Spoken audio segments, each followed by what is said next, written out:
ओड चलाउँदा होइन यस्तो पपअप मेसेज आउँछ होइन, यसले मान्छेलाई सबैलाई लास्टै इरिटेट गर्छ। मलाई पनि इरिटेट गरिरहेको थियो, किनकि मलाई आफ्नो अफिस युज गर्दाखेरि, अफिसको कामहरू गर्दाखेरि होइन सधैँ आइराख्ने पपअप भइराख्ने होइन। त्यसको लागि मैले कसरी फिक्स गरेँ हेर्नुहोस् है, मेरोमा अब आउँदैन। त्यसको लागि मैले कसरी फिक्स गरेँ भन्दाखेरि होइन, आफू हेर्नुहोस् मेरो आउँदैन होइन।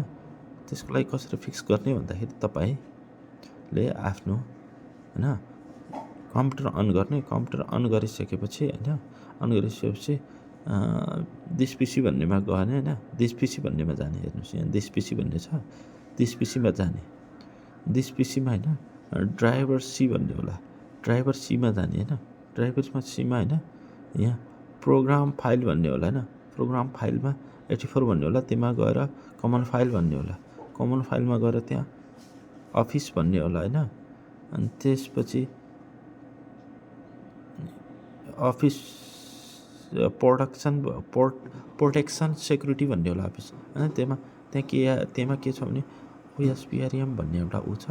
त्यसलाई केही नगर्नुहोस्, तपाईँले सिम्पली त्यसमा क्लिक गर्नुहोस्, रन एज एडमिनिस्ट्रेटर भनेर त्यसले माग्छ होइन, त्यसलाई अनि एस गरिदिनुहोस्। एस गरिसकेपछि हेर्नुहोस् एकचोटि ब्लिङ्क हुन्छ, ब्लिङ्क भएर तपाईँले खोल्नुहोस् होइन। एकछिन टाइम लिन्छ, टाइम लिएपछि हेर्नुहोस् मेरो चाहिँ यसरी भएको हो, मैले पनि यसरी बनाएको होइन, तपाईँले पनि यसरी बनाउन सक्नुहुन्छ। हेर्नुहोस् अब पपअप मेसेज नै आउँदैन, पपअप मेसेज नआएपछि काम गरेर पनि सजिलो भयो। कतिचोटि क्लिक गर्ने, त्यसलाई नेक्स्ट गर्ने, क्यान्सल गर्ने गरिराख्नु भन्दा सबभन्दा बेस्ट भयो भनेको यो हो होइन। यसरी बनाउनुहोस्। अब हेर्नुहोस् रिफ्रेस गर्नुहोस् होइन।